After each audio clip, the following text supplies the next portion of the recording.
Pronto, então vamos lá. Então, mais uma vez, boa tarde. A nossa disciplina é Estatística Multivariada 2, então nós vamos dar seguimento ao que nós trabalhamos no último período, em Multivariada 1. Na verdade, nós vamos, inclusive, ver alguns conceitos que nós não conseguimos ver em Multivariada 1.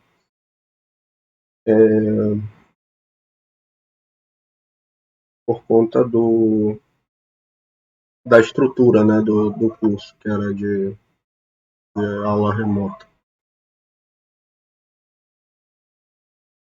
Tá, o nosso curso ele é de 60 horas, dividido em 30 horas para aulas teóricas e 30 horas para aulas práticas. Tá? Esse é meu e-mail, para quem vocês precisarem para alguma coisa. Nossas aulas são às segundas e quartas-feiras, de 14 às 16. Preferencialmente, as segundas serão nossas aulas teóricas e, e nas quartas as práticas, tá? Mas não necessariamente a gente consegue sempre manter esse ritmo. Tá? Vai ter, vai ter feriado aí, então vai acabar atrapalhando essas coisas. E também o próprio desenvolvimento do cronograma do conteúdo programático, né? Então, mas a gente vai obedecer essa distribuição entre aulas teóricas e práticas. Bom, o horário de atendimento é dia de segunda-feira, das 18 às 19 horas, presencial, né? Se era o caso, quando escrevi o plano de ensino. A minha sala é a sala 21, é o departamento de estatística, mas vocês podem entrar em contato comigo em qualquer horário e eu vou estar à disposição nesse horário aqui para quem precisar de um atendimento assim, síncrono, tá? Então, vou estar à disposição de vocês aí no Classroom, no WhatsApp ou no Discord. Quem não puder nesse horário, tiver uma outra aula ou algum outro empecilho, é só entrar, desculpa, é só conversar comigo que a gente pode agendar um horário e conversar. Tá.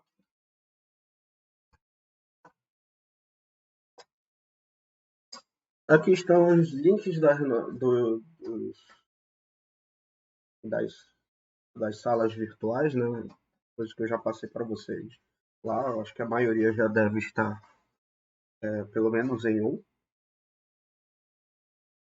A, a ementa de multivariada 2, ela dá seguimento ao que a gente trabalha em multivariada 1, focando principalmente em duas situações. A primeira é na transformação das variáveis, nas transformações multivariadas. Essas transformações, elas, elas podem ser de dois tipos. Elas são do tipo seletiva e, e de extração. Tá? Seleção de variáveis ela está muito relacionada com identificação de características que são relevantes para o procedimento multivariado que nós estamos trabalhando. Tá? Isso implica duas áreas de estudos. Uma é a redução de dimensão variáveis, tá? Reduzir o número de variáveis no meu vetor de características.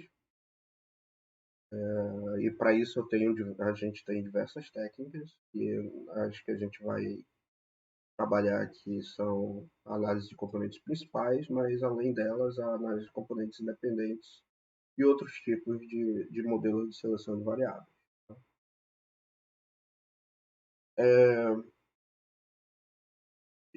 Já a extração de variáveis é você, esse é do outro ponto, tem a redução de variáveis e tem o oposto, que é você aumentar o tamanho de variáveis, que está relacionado com a extração de variáveis. É você criar novas variáveis a partir das variáveis originais. Então, o que significa isso? Eu posso usar funções matemáticas para transformar as variáveis originais em variáveis de interesse. E, em alguns casos, isso gera o aumento de variáveis, que é um outro tópico que também vamos estudar aqui no curso. Tá? E nós vamos focar basicamente não, em dois cenários de análises multivariadas, que é a análise discriminante e a análise de agrupamento, que são os dois, um dos dois maiores campos de pesquisa dentro de inteligência artificial. Tá?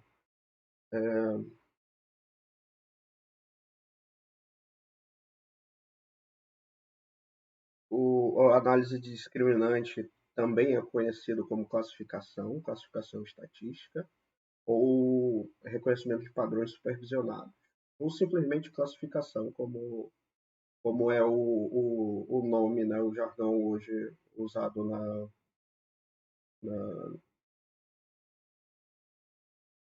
ali no mercado de trabalho. O outro, que é a análise de agrupamento, recebe também o nome de clustering, que é o nome mais popular, né, dentro de inteligência artificial e reconhecimento de padrões para esse tipo de abordagem.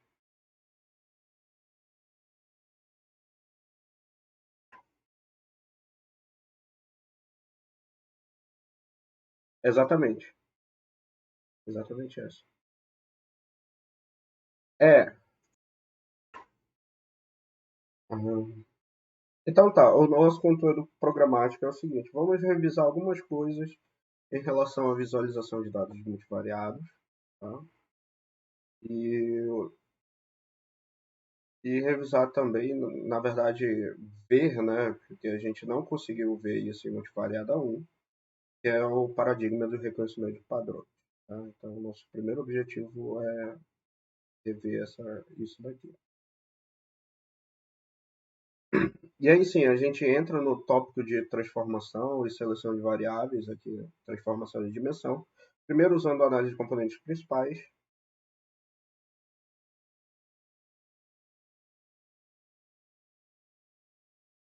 depois análise de componentes independentes e,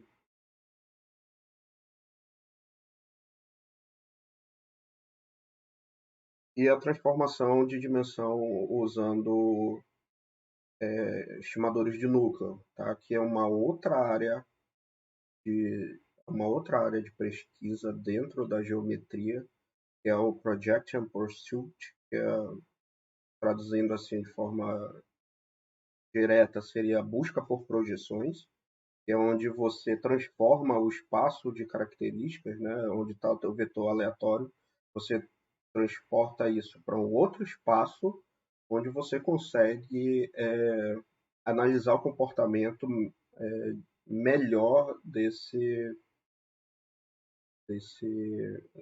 desses dados, tá? Do que no espaço original. E aí sim, a gente vai trabalhar a questão dos classificadores, né, que é a análise discriminante, que é a classificação estatística. Vamos definir o classificador de Bayes, mas isso a gente já vai ver desde hoje.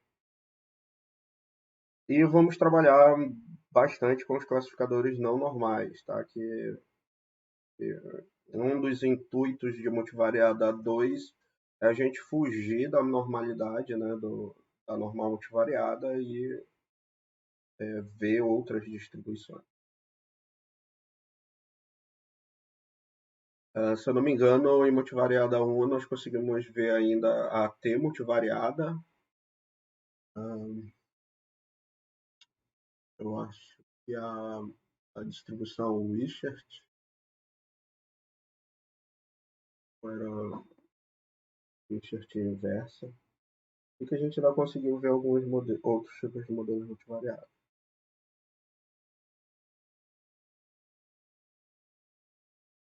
Aí tem diversas metodologias aqui, tá?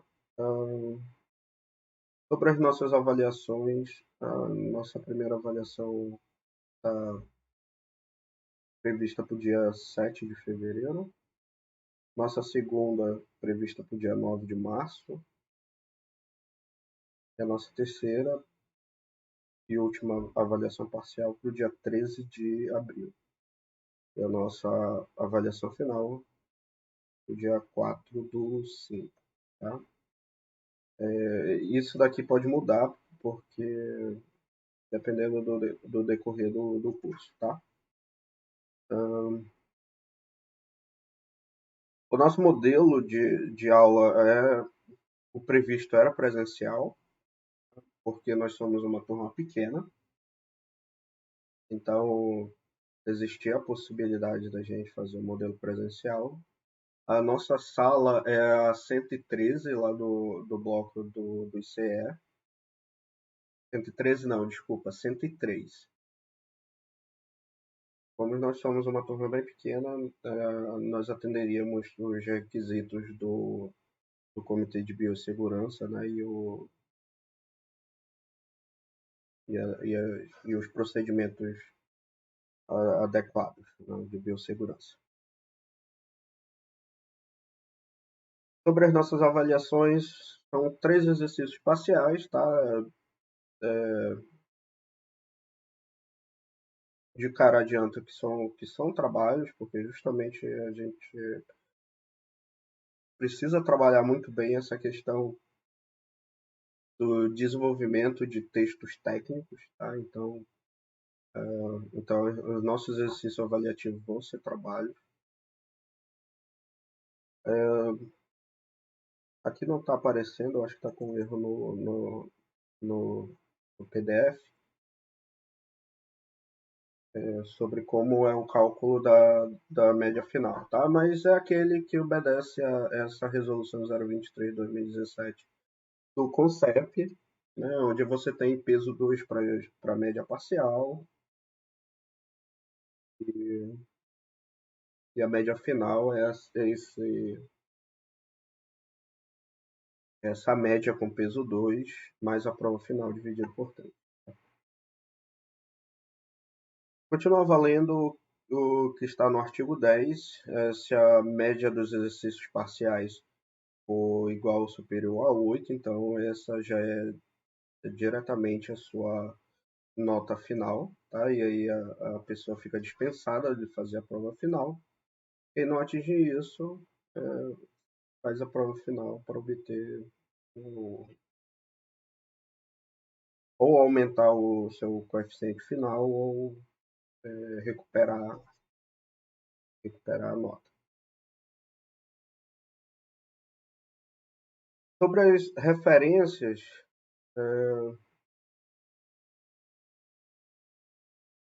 aqui eu indico para vocês o livro do Johnson e do Richard, é o Applied Multivariate Statistical Analysis.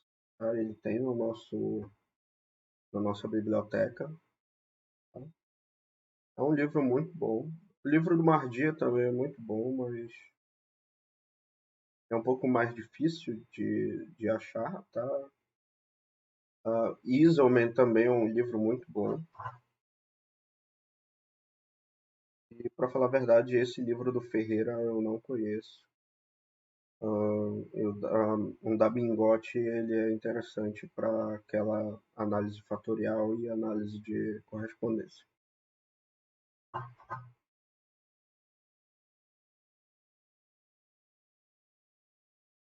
Aqui os textos complementares,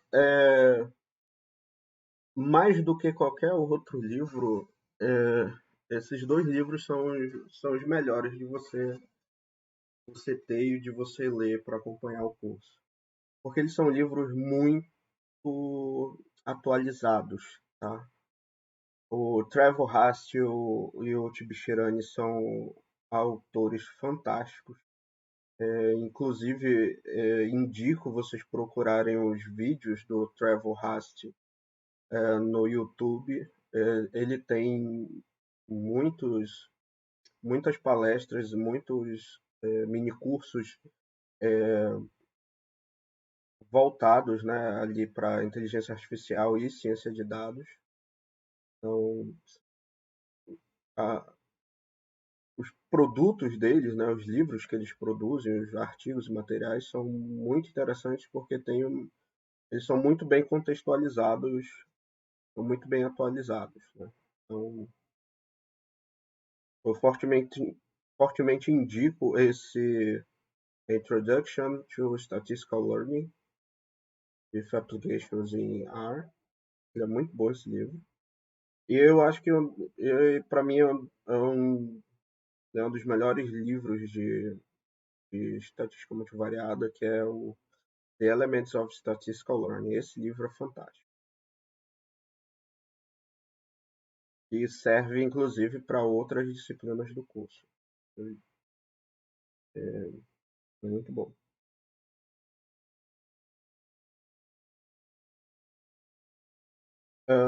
Confesso que o do Eisenman, eu conheço, mas bem pouco. Do Anderson eu não conheço. Tá? E é isso, esse é o nosso plano de ensino. Então vamos lá. É, a gente vai começar a ver da seguinte forma: vamos começar com a análise discriminante, entender qual é o problema relacionado a isso, e daí a gente começa a desenvolver os outros temas, tá?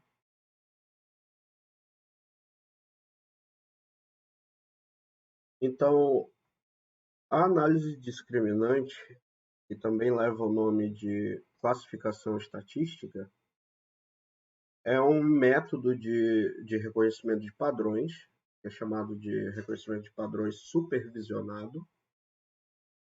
A questão da supervisão é porque você tem um conhecimento da estrutura probabilística dos objetos.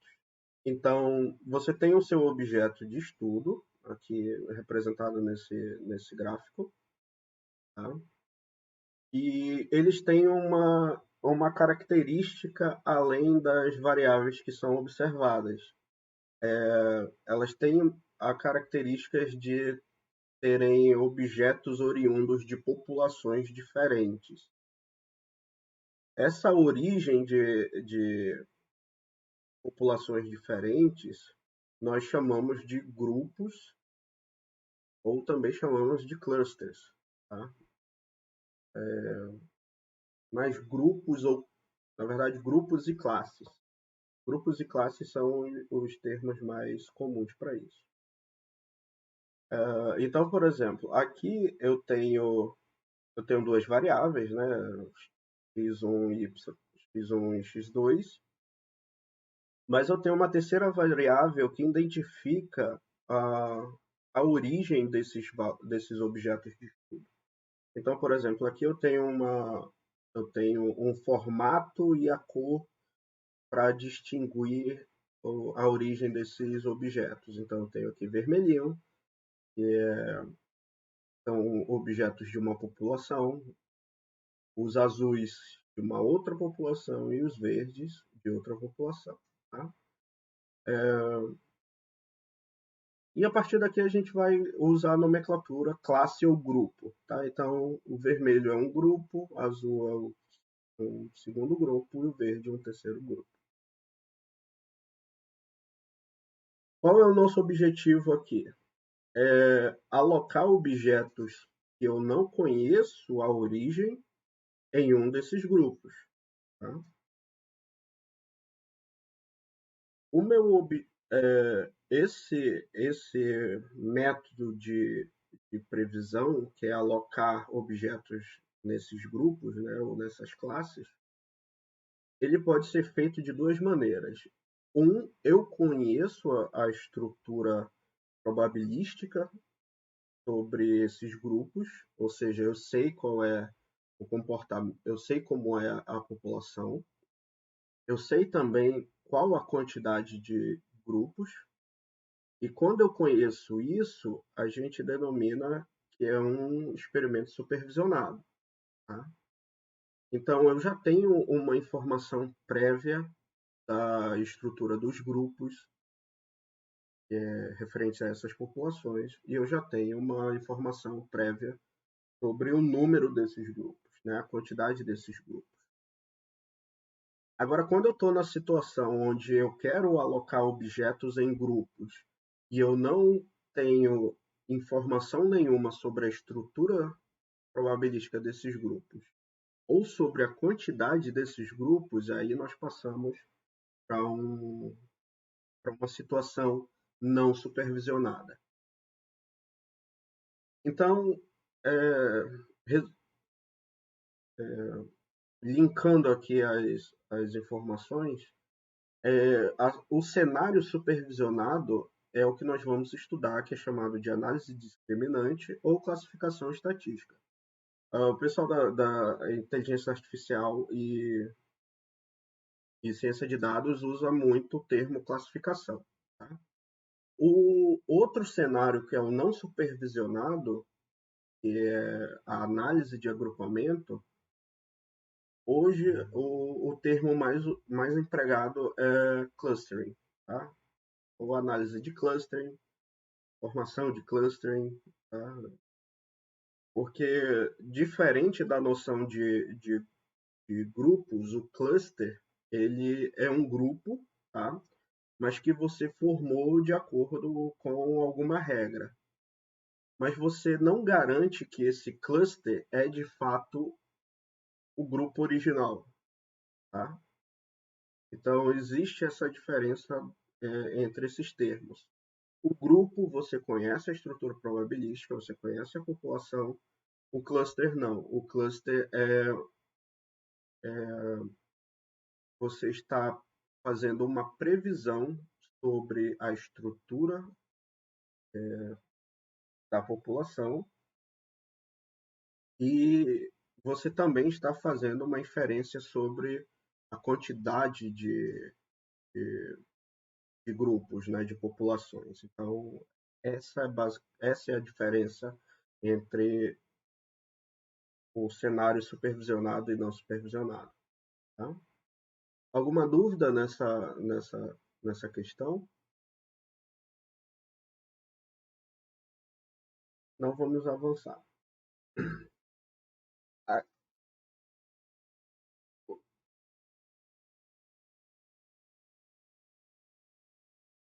não, não. Aqui eu estou exemplificando como é o processo que nós fazemos. Nós temos um objetivo que é classificar, né, criar uma regra para separar grupos. A previsão uma vez que essa regra é criada, a gente consegue, a partir dessa regra, classificar indivíduos ou objetos que a gente não sabe a origem. Por exemplo, eu pego indivíduos que têm. Vou citar um exemplo que eu vi de uma universidade americana que fez análise em cima do batimento cardíaco, né, do monitoramento do batimento cardíaco que o Apple Watch faz. Tá? Então, eles pegaram um grupo de profissionais da saúde e esses profissionais da saúde, todos eles usavam o Apple Watch com o sensor de batimentos cardíacos. Né? Então, o que eles conseguiram identificar uma relação é que, ah, ao longo do tempo, antes dessas pessoas desenvolverem os sintomas do Covid, isso da primeira cepa, tá? Daquela, da primeira onda de infecção, eles conseguiram identificar que o comportamento cardíaco começava a oscilar muito para quem ia desenvolver a doença. Então, o que, que eles, com base nessa relação, eles conseguiam prever quem estava com Covid ou não, bem antes de você apresentar os sintomas e bem antes dos, dos testes que existiam na época conseguirem detectar. Porque na época, se eu não me engano, só existiam os testes de anticorpos, né, que é aquele teste rápido. Só que você já tem que estar com 8 dias de sintomas para ele poder ele ser eficaz. Então eles conseguiam prever antes dos 8 dias usando o histórico do batimento cardíaco das pessoas. Então o que, que eles tinham? Eles tinham dois grupos. Eles tinham um grupo de pessoas doentes, eles tinham grupos de pessoas não doentes, tá? Sem Covid, e eles tinham um vetor de características sobre esses indivíduos. As características eram os batimentos cardíacos mensurados pelo Apple Watch. Uma vez que eles estudaram esse comportamento, eles definiram uma regra. Olha, se, se a oscilação, né, se a variação desses batimentos atingir tal limite, então muito provável que essa pessoa esteja com Covid. Agora, se o batimento cardíaco permanece dentro de uma faixa de controle, possivelmente essa pessoa não está doente. Então, o que, que eles fizeram aí? Criaram uma regra. E com essa regra, permite que pessoas que têm o Apple Watch, que têm essa função de monitorar o batimento cardíaco, consigam fazer esse monitoramento da doença, mesmo sem ter participado do estudo inicial. Porque lá no estudo inicial, o que, que eles faziam? Eles esperavam as pessoas apresentarem os sintomas, faziam um teste para realmente saber se a pessoa tinha ou não. Na prática, nós chamamos esse teste que identifica ah, com, com 100% de certeza, digamos assim, em qual grupo a pessoa está, como o teste de padrão ouro. Tá? Esse é o termo muito usado na área de saúde.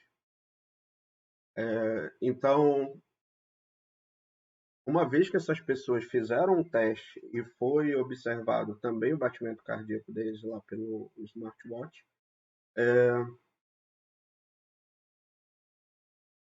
com base nessas características do batimento da frequência cardíaca, eles conseguiam fazer uma previsão sem a necessidade do teste de padrão ouro. Tá? Então, é importante a gente observar que uma das propostas também da, da inteligência artificial como um todo, seja ela supervisionada ou não, é a gente substituir variáveis que são extremamente difíceis de se observar, fazendo o processo de relacioná-las com outras características que são mais fáceis de observar. E a partir dessas características mais fáceis de observar, nós fazemos inferências sobre a outra característica que é difícil de se observar. Então, nesse caso do COVID, o que, que acontece? Para se fazer o exame que tenha totalmente certeza, era passado por um procedimento de PCR. Então, era feita a coleta do material secretado pelo corpo humano, né? Aquele famoso teste do swab, né, no nariz. E ali o teste de PCR, o que, que é? É um teste em cima de cadeias de DNA. Então, pelo PCR, você conseguia distinguir que um DNA presente ali naquele material genético que foi coletado era daquele vírus, tá? Então, esse teste, ele é um teste caro, né? Se hoje vocês forem atrás de um teste desse teste, ele é um teste caro. Ele é um teste que demora tempo para você obter o resultado. Por exemplo, meus pais, quando testaram positivo, já fazia 12 dias, né, que eles estavam com Covid, e aí sim que saiu o resultado, né? Então, teve esse custo do tempo, além de ser um teste caro. Então, a ideia da inteligência artificial é você conseguir substituir esses procedimentos que têm um custo financeiro alto ou um custo de tempo alto por um outro procedimento que é mais simples. No caso desse exemplo que eu contei para vocês, eles usaram a frequência cardíaca monitorada pelo Apple Watch, que apesar de ser um equipamento caro, mas é um equipamento que muita gente tem. Então, não só não é só esse equipamento que consegue medir frequência cardíaca. A gente consegue comprar smartwatch bem baratinho que faz esse mesmo processo, tá? Ou outros equipamentos bem mais simples. Então é muito mais barato e muito mais rápido você usar esse procedimento, né, do batimento cardíaco para inferir sobre a questão de estar doente ou não, do que você esperar 8 dias e fazer um PCR. Tá? Que, inclusive, esse tempo de retardo de fazer os exames levou muita gente a óbito porque não sabia ou não apresentava sintoma nenhum. E quando você tinha o resultado ali do, do exame, o vírus já tinha se espalhado e tomado conta das vias aéreas e já era uma situação irreversível. Então, muita coisa ruim aconteceu por causa disso, tá? Então, se você tem um procedimento que permite mitigar esses problemas, é esse o objetivo da inteligência artificial, da ciência de dados e do que a gente está estudando aqui, tá? Então, criar essas regras é criar regras a partir de características que são mais simples de se observar do que as outras. Por exemplo,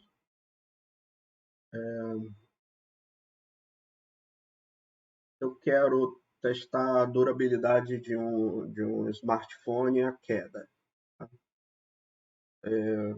Para eu testar a durabilidade dele, para ele receber essa certificação, ele precisa ser submetido a um experimento de queda até o aparelho ser destruído. Então, existe uma componente de um custo associado à identificação dessa informação, né? Então, o custo é o custo do aparelho. Isso torna totalmente inviável o teste em todos os aparelhos em uma linha de produção. A gente não vai pegar todos os smartphones produzidos e jogar até cair para ver se eles realmente estão bons, né? Então, o que que a gente faz? Mede outras coisas. Mede, por exemplo, a qualidade da fabricação, mede em equipamentos maiores, por exemplo, você mede a tensão que está sobre os parafusos, você testa, você passa um scanner lá, né, ou um raio-x para ver como está a estrutura molecular ali da estrutura física que protege, né, o equipamento, para saber se está tudo bem, né, se tem rachaduras, se tem. Então, existem diversas coisas que você faz. Então, isso é muito melhor do que você destruir o aparelho. Tá? Então, o objetivo aqui do reconhecimento de padrões, desde que surgiu, desde a da década ali de 40, até menos, da década de 40, foi justamente para resolver esse tipo de problema.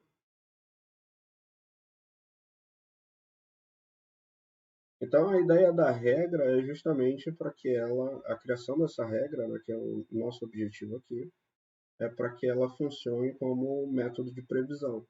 Mas o método de previsão é em cima da classe ou grupo.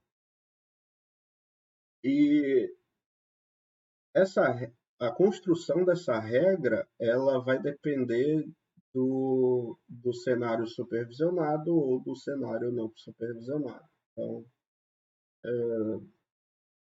isso daqui simplifica o que é o objetivo do nosso curso. Tá? Precisa de uma regra para que ela seja aplicada a novos objetos, e essa regra pode ser construída a partir de um cenário supervisionado ou não. E como essas regras são construídas? Essas regras são construídas a partir de. A partir de procedimentos e algoritmos. Tá? Então, existem várias possibilidades. Existe a possibilidade de você criar regras matematicamente, tá? No sentido de não levar em consideração estruturas probabilísticas, você usar funções matemáticas, né? O que é muito usado aqui são funções polinomiais, né? Tanto que as funções polinomiais elas são muito usadas em redes neurais para você conseguir fazer esse tipo de classificação. Existe também metodologias totalmente heurísticas, tá? Que são baseadas em algoritmos. São montados alguns algoritmos e eles têm essa habilidade de conseguir identificar coisas. Mas nós, na estatística, trabalhamos com o uso de distribuições de probabilidade. E essas distribuições de probabilidade, elas mensuram o comportamento probabilístico ou aleatório desse fenômeno, e a partir desse comportamento probabilístico, nós criamos uma regra. E essa regra, diferente das outras, ela tem uma informação adicional que as regras usando basicamente álgebra, geometria e geometria não, álgebra mesmo e os heurísticos não têm, que é a informação da chance desse objeto estar alocado corretamente. Tá? Isso os modelos heurísticos e os modelos determinísticos não têm. A vantagem dos modelos probabilísticos que nós usamos é que eles, além de criar a regra, eles também nos dizem qual o grau de chance daquela informação estar correta ou não. Por exemplo, eu tenho, ainda dentro daquela história da detecção do Covid, eu tenho um procedimento lá usando a minha frequência cardíaca que me diz se eu estou ou não com Covid. Tá? Mas aí existe a possibilidade de eu estar com um problema cardíaco ou, no caso lá, como eram profissionais da saúde, eles estavam sob estresse, né, ali por causa da pandemia, e isso podia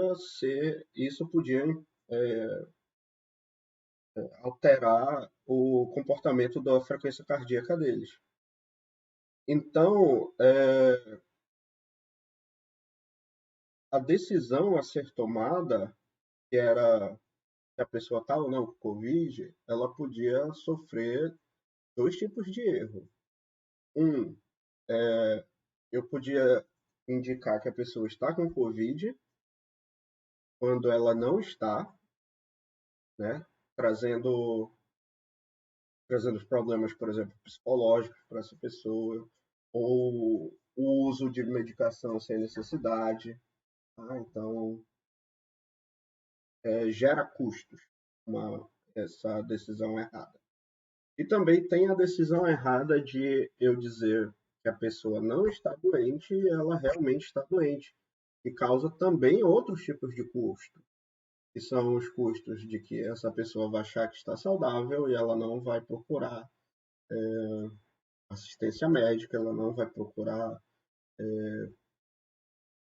medicações para se estabilizar, e aí vai acabar que ela vai agravar a situação dela. Então,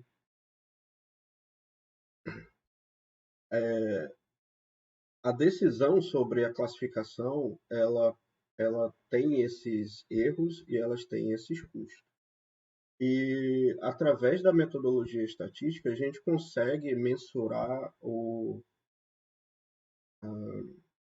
grau de incerteza, né? O grau de o, o, mensurar esse erro, tá?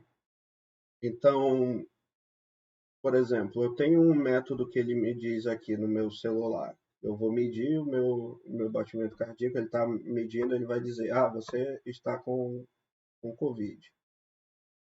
E aí eu tenho um outro procedimento que ele vai me dizer o seguinte: você está com Covid, mas a chance de você estar com Covid é de 51%. Tá? Quem está nos dando mais informação? O primeiro procedimento ou o segundo? Os dois disseram que eu estou com Covid, mas qual a diferença entre eles? A diferença é que o primeiro, ele só está me dizendo se eu estou ou não. Ele só está me classificando. Ele só está me alocando num grupo. O segundo, não. O segundo, ele está me dando uma informação extra. Ele está me dizendo, olha, você tem todas as características para estar no grupo de pessoas doentes. Mas mesmo assim... Ai, desculpa.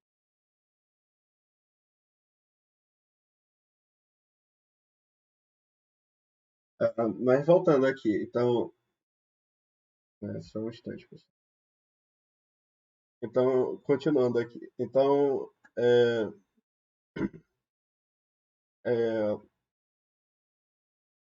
o procedimento que está me dando ali a chance de eu estar doente, ele está me dando uma informação a mais.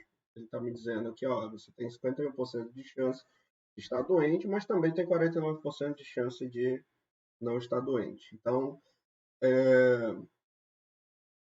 nos leva à seguinte situação de que a decisão que foi tomada, ela não foi tomada com um grau de certeza muito grande. Tá?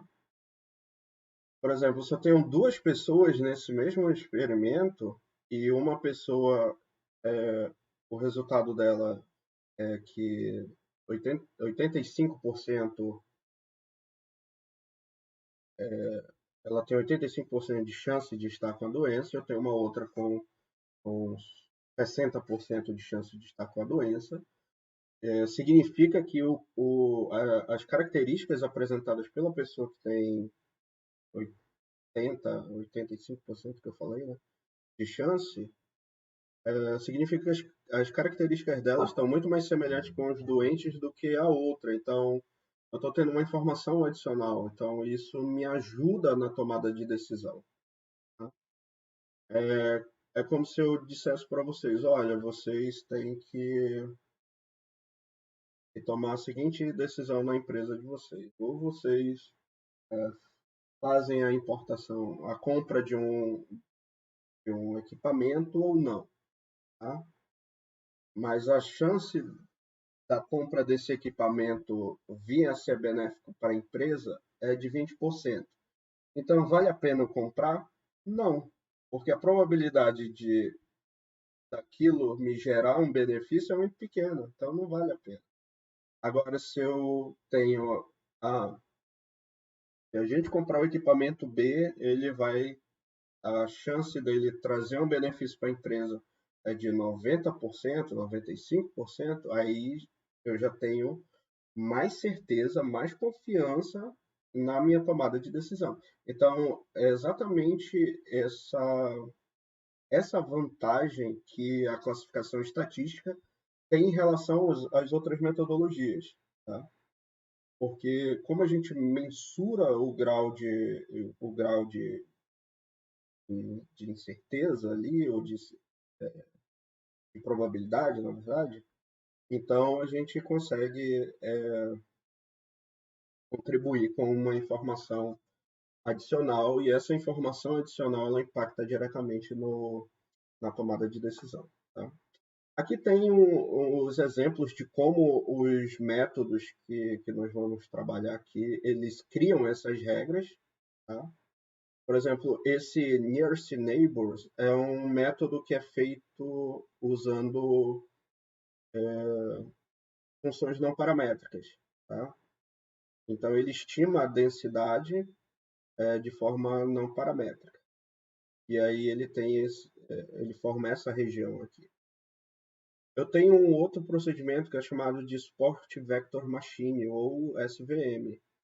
E ele cria separadores lineares, ou ele cria separadores baseados em uma função elíptica semelhante à normal. Tá?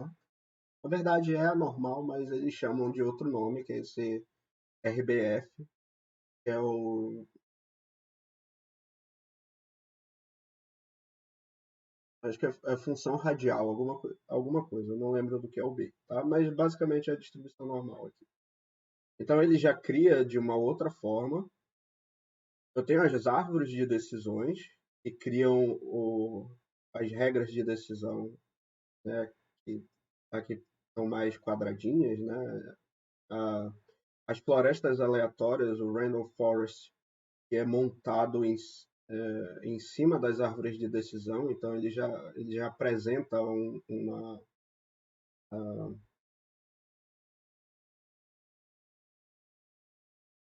uma estimação da regra bem melhor do que a Decision Tree, né? A árvore de decisão. Tem o Adaptative Boosting, que é um método de reamostragem que ele pode ser usado no contexto de classificação. E ele constrói esse tipo de região de decisão, tá? Ou de regra. Essas áreas azuis e vermelhas aqui, a, a fronteira entre elas, né, que é a regra de decisão, e essas regiões elas recebem o nome de região de decisão, tá? Então, o que a gente faz é estimar a região de decisão. Aí eu tenho o Naive Bayes, que já é um procedimento estatístico. Ele cria esse tipo de região. E o LDA e QDA, que são também metodologias baseadas na distribuição normalmente variada, mas que eles têm abordagens distintas e eles criam regiões. E aí você olha que tem 3 tipos de cenários, aí você vê que eles acabam criando regiões de decisão algumas vezes boa e algumas vezes péssima, tá? Então, qual é o nosso trabalho aqui? É conseguir criar metodologias onde a gente analisa os resultados de saída desses métodos e a gente consiga decidir qual desses métodos está criando a melhor região de decisão. Criar a melhor região de decisão significa que eu estou minimizando o erro de classificação. Minimizando o erro de classificação significa que eu estou diminuindo os riscos associados a uma tomada de decisão errada. Tá?